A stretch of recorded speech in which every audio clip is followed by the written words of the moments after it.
خط ان کو کہ جناب آپ اس میں ہمارے ساتھ مشاورت کر لیں، اور جو اصل میں مشاورت بیٹھ کے ہونی چاہیے تھی وہ بھی نہیں کرتے. تو کہنے کا مقصد ہے کہ یہاں پر جو ان کے درمیان جو تناؤ ہے اور جو سیاسی پختگی کی جو کمی ہمیں محسوس ہو رہی ہے دونوں اطراف سے، اس چیز کا حل ضرورت ہے.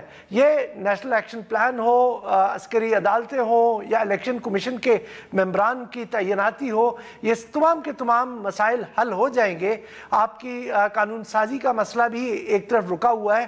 کوئی قابل ذکر پچھلے 8 مہینوں میں صرف جو بہت ہی ضروری قسم کی قانون سازی تھی، جس سے ایک دفعہ آپ نے جو سپلیمنٹری بجٹ لائے، پھر اس کے بعد دوبارہ ایک منی بجٹ لے کے آئے. اس کے علاوہ اور یہ جو ابھی الیکشن امینڈمنٹ بل آپ نے حال ہی میں منظور کیا ہے قومی اسمبلی سے، اس کے علاوہ آپ کوئی قابل ذکر قانون سازی کر نہیں سکے، کیونکہ دونوں طرف سے اس وقت جملوں کا مقابلہ جاری ہے. اور یہاں پر جناب شاید یہ ساتھ بھی اس کو سامنے رکھنا چاہیے کہ قانون سازی کی جو مشینری ہے وہ بھی بالکل تتر بتر ہوئی ہے. آپ نے بالکل درست فرمایا کہ قابل ذکر لیجسلیشن تو کم ہے، لیکن آپ نے اس پہ کیا توجہ دی ہے، اس کو کتنی آپ نے ترجیح دی ہے. یاد ہوگا جناب سب سے پہلے تو پبلک اکاؤنٹس کمیٹی پہ لڑائی ہوئی تھی، اور اس کو جوڑنا چاہیے قانون سازی سے کہ یہی اسمبلی ہے، یہی سینٹ ہے، انہی کے تھرو آپ نے یہ قابل ذکر قانون سازی کرنی ہے، لیجسلیشن پاس کرنی ہے. And let's be honest Baqir صاحب، حکومت کا کام ہی یہی ہے. اور اگر آپ نے صرف ایک ہی کام کی بات کرنی ہے تو وہ لیجسلیشن ہے. آپ منتخب اسی وجہ سے ہوتے ہیں، منتخب اس لیے نہیں ہوتے کہ آپ کسی اپنے بھتیجے کو SNGPL میں لگا دیں یا اس کو سوئی گیس میں لگا دیں یا اس طرح کے آپ پیٹرنیج کے وہ پروجیکٹس لگائیں. لیجسلیشن سے پاکستان تحریک انصاف کی توجہ بالکل اٹھ چکی ہے. شاید اسی وجہ سے کسی آپ کو حزب اختلاف سے ہاتھ ملانا ہوگا. سب سے پہلے تو آپ لیجسلیٹو کمیٹیز کو آپ نے تشکیل دینی ہے، اور ساتھ میں جناب جب آپ اس طرح کی باتیں کر رہے ہیں کہ آپ ایک ٹرانسفارمیشنل حکومت ہیں، آپ نے بات کی کہ جو آپ کو یاد ہوگا سر، جو ایک گریٹ سوسائٹی کا انہوں نے پروگرام کی بات کی کہ ہم غربت کا مقابلہ کریں گے اور وہ نئے بنیادی حقوق ہم آئین میں درج کریں گے. اس کا مطلب ہے کہ آپ آئین میں ترمیم لانا چاہتے ہیں. اگر آپ 18ویں ترمیم کو بھی رول بیک کرنا چاہتے ہیں، صدارتی نظام بھی نافذ کرنا چاہتے ہیں، اس میں بھی آپ کو آئین میں ترامیم لانی ہوں گی. اور اب جب آپ بات کریں کہ عسکری عدالتوں کی ایک 2 سال کی ایکسٹینشن، اگین سر کانسٹیٹیوشنل امینڈمنٹ، اور آپ مجھ سے بہتر جانتے ہیں کہ کانسٹیٹیوشنل امینڈمنٹ میں آپ کو کس 2/3 کی اکثریت چاہیے ہوتی ہے، کس طرح کی اکثریت چاہیے ہوتی ہے. تو اس میں کیا آپ کا اپنا جو رویہ ہے وہ تھوڑا بہت امپروو نہیں کرنا چاہیے؟ اور یہ ابھی ہم ایک پوری فہرست کو بھول رہے ہیں جس میں آپ نے پنجاب صوبے کو بھی 3 حصوں میں کرنا ہے. تو اسد یہاں پہ آپ کو ہمیں یہ بھی چیز نہیں بھولنی چاہیے کہ جو تحریک انصاف کی جو عددی برتری ہے قومی اسمبلی میں وہ بالکل مائنر سی ہے، اور سینٹ میں جو ایوان بالا ہے وہاں پر یہ مائنورٹی میں ہے. یہ کسی طرح بھی لیجسلیشن نہیں کر سکتے اگر انہیں حزب اختلاف کی حمایت حاصل نہ ہو. تو ان کے حق میں ہے، جو حکومت وقت کے حق میں ہے. جس طرح کہ خان صاحب جس طرح کومنٹس دے رہے ہیں، یہ کسی طرح بھی ایک وزیر اعظم کے منصب کے مطابق نہیں ہے کہ وہ اس طرح کی کرے. اس وقت ان کی اپنی مجبوری ہے کہ اپوزیشن کو ساتھ لے کر چلے اور قانون سازی کرے. اگر یہ جو اپوزیشن کا تو ہمیشہ سے ان کے جو جینز میں ہوتا ہے کہ انہوں نے اپوز کرنا ہوتا ہے. ڈیولز ایڈوکیٹ اگر تھوڑا سا ڈیبیٹ فارمیٹ پہ رکھیں، آپ نے ابھی کہا کہ جی خان صاحب اس طرح کی بات کرتے ہیں.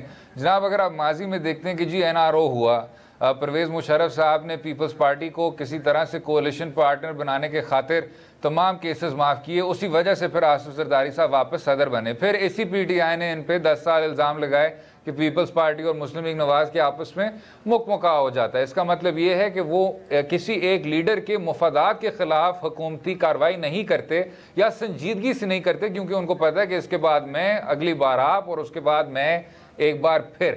اس مائنڈ سیٹ سے مقابلہ کرتے ہوئے کیا ہم کہہ سکتے ہیں کہ پاکستان تحریک انصاف ریلیٹیولی کچھ نیا کر رہی ہے کہ نہیں؟ نہیں، اسد نیا کر رہی ہے لیکن اپنے آپ کو نقصان پہنچا رہی ہے. انہوں نے یہ جو ایک رکاوٹ سی آ گئی ہے اس کو دور کرنا ہے. ایک ہوتا ہے کہ جناب آپ کمپرومائزز کریں، میں کسی ایک کو فائدہ دینے کے لیے اپوزیشن کو یہ کہ مجھے اکاؤنٹیبل نہ ٹھہرائے اسمبلی کے اندر، سینٹ کے اندر، تو میں ان کو کچھ فوائد دینا شروع کر دوں، وہ ایک علیحدہ چیز ہے. وہ ہم کبھی بھی ان سے توقع نہیں رکھتے کہ اپوزیشن کے ساتھ اس طرح کی کوئی ڈیلنگ یہ کریں گے، لیکن دوسری طرف یہاں پر ان کو ایک ورکنگ ریلیشن شپ بنانے کی ضرورت ہے. ابھی تک وہ جیسا میں بات کر رہا تھا کہ اپوزیشن کا تو یہ کام ہے کہ وہ اکاؤنٹیبل آپ کو ٹھہرائے، اور یہ انہوں نے کرنا ہے، انہوں نے آپ کو وہ، لیکن ایک حد ہے اس میں بھی کہ جناب وہ اس طرح کا کام نہ کریں جس سے کوئی پارلیمنٹ کا کام رک جائے. ابھی تک جو مجھے چیز ایک نظر آ رہی ہے کہ ان کی دو چیزوں پہ اتفاق ہے اس حکومت کا اور اپوزیشن کا، کہ ایک کہ جو ہماری پارلیمان ہے اس کو عوامی مسائل کی ڈیبیٹ پہ نہیں لے کے آنا، اس کو وہ سینٹر سٹیج نہیں دینا. یہ دونوں سائڈ سے تقریباً ایک انسیٹ قسم کی ایگریمنٹ ہے، کیونکہ وہ ذاتیات پر لڑائی اس وقت لڑ رہے ہیں. جو عوامی مسائل ہیں، جو کولیکٹیو وزڈم جو ہے ہماری سیاسی قیادت کی، اس کے ذریعے حل طلب ہے، ان کی طرف وہ نہیں آ رہے. اور ساتھ ہی ساتھ جو مجھے ایک مطلب یہ میں سینیکلی کہہ رہا ہوں، لیکن وہ یہ ہے کہ گورننس کو بیک برنر پہ رکھنا ہے، گورننس کو اگنور کرنا ہے. ان چیزوں کے اوپر ان کا مجھے اس سے ایکا لگتا ہے. اور جناب کیونکہ ہمارا وقت تھوڑا سا کم ہو رہا ہے، یہ بھی اگر بتاتے چلیں کہ عسکری عدالتوں کا جس طرح کہا کہ جی ہنگامی حالات ہیں اس لیے ہمیں یہ کڑوا گھونٹ لینا ہے. جناب پاکستان مسلم لیگ نواز کی قیادت نے یہی کہتے ہوئے وہ اینٹی ٹیررزم کورٹس آپ کے نافذ کیے تھے 90 کی دہائی میں، اس کے بعد پروٹیکشن آف پاکستان کی عدالتیں آئی تھیں، اور اب آخرکار عسکری عدالتیں آ گئی. یعنی آپ نے 3 مختلف خصوصی عدالتی نظام سیٹ اپ کیے اور کسی ایک سے بھی جو مسئلہ ہے وہ حل نہیں ہو پایا. اگر مسئلہ آپ اس کو انتہا پسندی کرتے ہیں یا دہشت گردی کہتے ہیں، اس طرح کے آدمی کیا کہے، پلسیبو سے تو کوئی فائدہ نہیں ہوگا. جناب آپ جب تک سٹرکچرل اصلاحات نہیں کریں گے، استغاثہ کو درست نہیں کریں گے، گواہوں کو محفوظ نہیں کریں گے، اس مائنڈ سیٹ سے اور اس سوچ سے نہیں لڑیں گے، تو پھر جناب اور جو آپ کی کلادھم تنظیمیں ان کے ساتھ سیاسی اتحاد نہیں کریں گے، تو پورا کا پورا اونس ان اسپیشل کورٹس پہ ڈالنا وہ میرے خیال سے مناسب ہے. اپنی سویلین عدالت کو سب سے پہلے مستحکم کریں، ورنہ اس طرح کے ناسور سے آپ مقابلہ نہیں کر پائیں گے. اسد میں یہاں پر ایک پوائنٹ یہ کرتا چلوں کہ یہاں پر آپ یہ اگر مذاکرات کی میز سے دوڑیں گے تو مسئلہ تب بھی حل نہیں ہونا. آپ کو بیٹھ کے مذاکرات کرنی ہے، اس لیے آپ کو اپنے تعلقات کو بہتر کرنا ہوگا. بالکل ٹھیک. اسی پوائنٹ پہ وقفہ لیں گے، اگلے حصے میں بات کریں گے وزیر اعظم عمران خان صاحب کے دورہ چین کی. رہیے گا ہمارے ساتھ.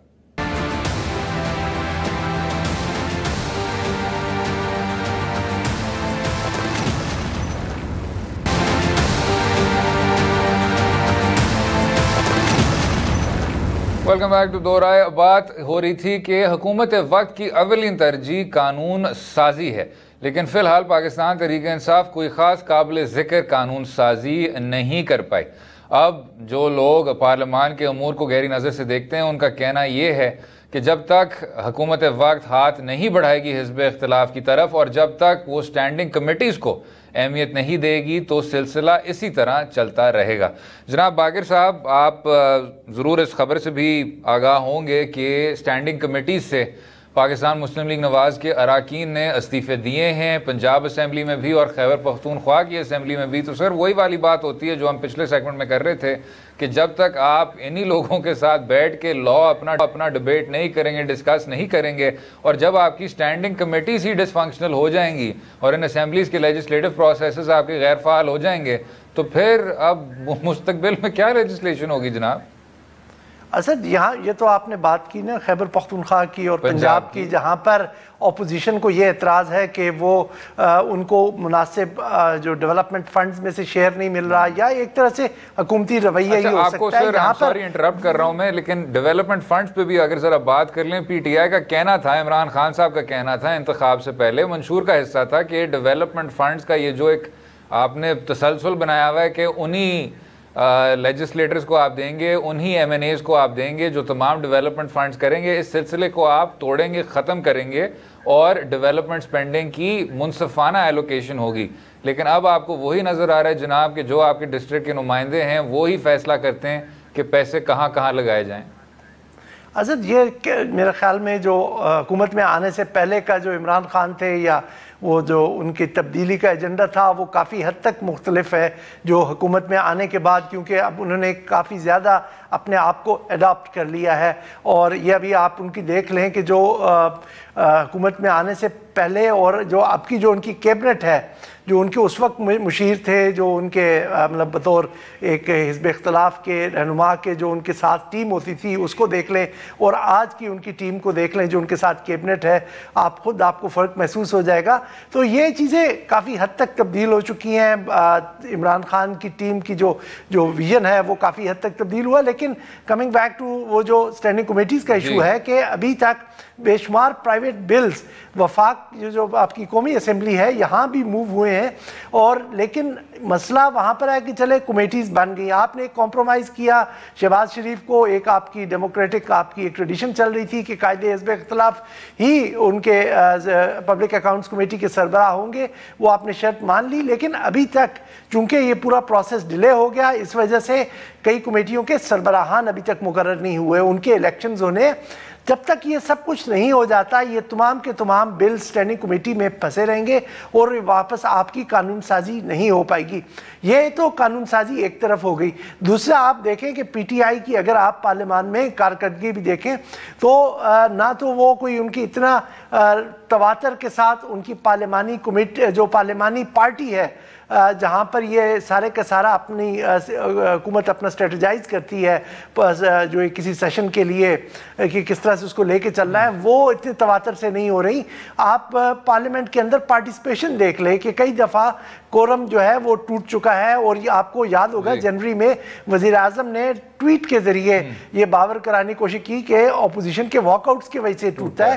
میرا خیال میں حکومت کو یہ انیشیٹو لینا چاہیے اور لیڈ لینی چاہیے کہ وہاں پر اٹینڈنس پوری کریں. مجھے یہ بتایا جاتا ہے کہ آج کل بھی کورم پورا نہیں ہوتا، صرف یہ ہے کہ کوئی وہاں پر اس کو پوائنٹ آؤٹ نہیں کر رہا اور اس طرح سے اسمبلی چل رہی ہے. 2013 سے 2018 کی بھی مدت یاد ہوگی جناب، جب خان صاحب بھی اور میاں صاحب بھی ان کی میرے خیال سے پورے ٹرم کی جو اٹینڈنس تھی وہ شاید ایک شخص 2 بار گئے تھے، ایک شخص 3 بار گئے تھے. تو پارلیمان کو اتنی ہی اہمیت دی جا رہی تھی تب بھی. لیکن ایک اور خوبصورت بات خان صاحب نے کی تھی عہدہ سنبھالتے ہوئے، اور انہوں نے یہ کہا کہ پرائم منسٹرز کویسچنز ہوں گے، یعنی جو برطانوی ایک پارلیمانی ٹریڈیشن ہے وہ یہاں اپلائی کیا جائے گا، اور حزب اختلاف کے جو لوگ ہیں وہ زور و شور سے سوال کر پائیں گے عمران خان صاحب سے، اور ان کی حکومت کی کارکردگی کے حوالے سے وہ ان سے سوال کر پائیں گے. تو وہ بھی ابھی تک امپلیمنٹ نہیں ہوا. وہ کہہ رہے ہیں کہ جی ہم کوشش کر رہے ہیں اس کو سٹرکچر کرنے کی. لیکن آخر میں باقر صاحب میں بس اس حد تک اختلاف کروں گا جناب کہ یہ کنونشن ہے،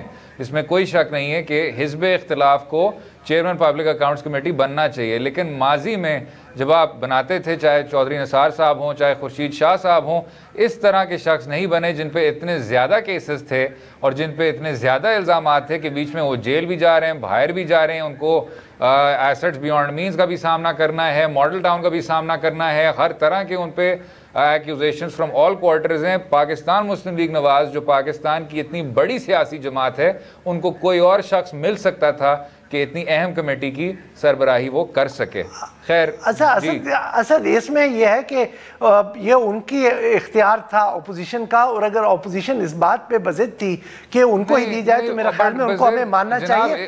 دیکھو اپوزیشن کا جو رول ہوتا ہے کہ وہ واچ ڈاگ کا ہوتا ہے، انہوں نے نظر رکھنی ہوتی ہے حکومت پہ. اگر آپ وہ بھی ان سے لینا چاہ رہے ہیں اور وہ آپ ڈکٹیٹ کرنا چاہ رہے ہیں تو اس طرح تو نہیں ہے سر. یہ بات جو جمہوریت چلتی ہے، دو بہت مختلف چیزیں ہیں. یہ اپوزیشن کا حق ہے، اپوزیشن کو day to day watchdog بننا چاہیے، لیکن آپ اسی شخص کو نہیں تقرر کر سکتے جس میں وہ ہی مسائل ہیں جس کی وہ نگرانی کرے گا.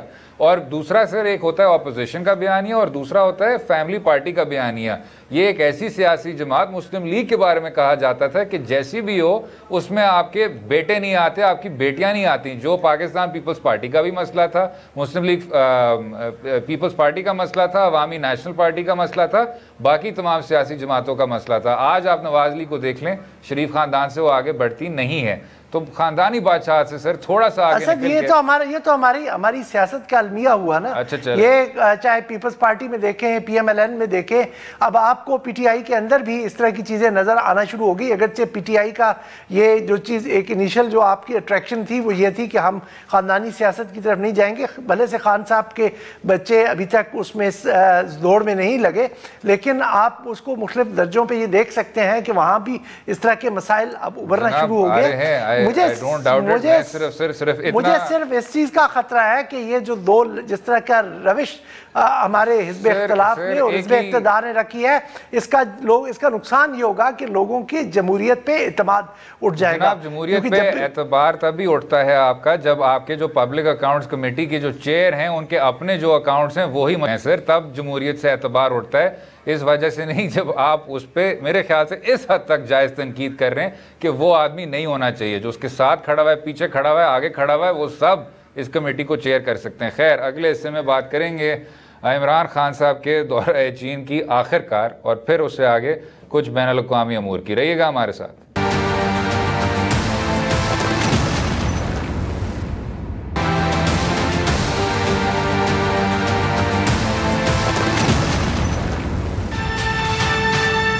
To make 5 suggestions to undertake joint efforts to mitigate the adverse effects of climate change. Establish BRI tourism corridor.